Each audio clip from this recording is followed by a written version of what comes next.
In today's video, I'm going to teach you how to go live stream on Discord Mobile. If you want to show your screen to friends or your community straight from your phone, this is a quick and reliable way to do it.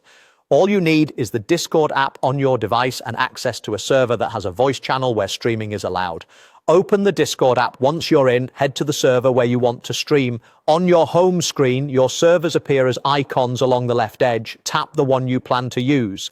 Inside the server, look for a voice channel. These channels usually have a small speaker icon next to their name, and that's where screen sharing can happen. Tap the voice channel you want, and you'll see an option to join. Tap Join Voice to enter the channel. You're now connected to the voice room, but you aren't sharing yet.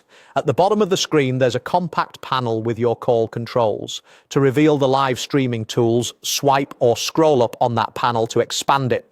This brings up more options designed for live sessions. In the expanded panel, tap Share Screen.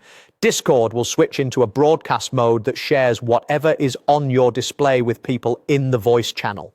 Depending on your device, you may see a brief system notice explaining that your screen contents could be visible to others. That's expected when screen sharing starts. After that, you'll see a small indicator that confirms you're live, and members in the channel will notice a live tag by your name and can tap to watch.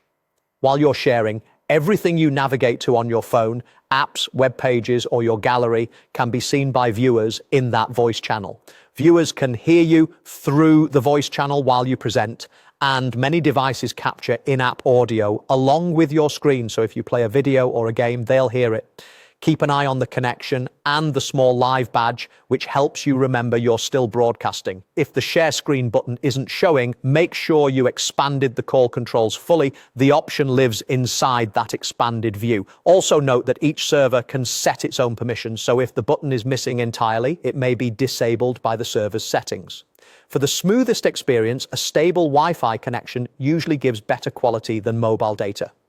If your picture looks choppy, it's typically due to network conditions or device resources. And for privacy, remember that notifications may appear on stream, so keep the focus on what you intend to show. That's all there is to it. Open the app, go to your server, join a voice channel, join voice, scroll up and tap Share Screen. You're live.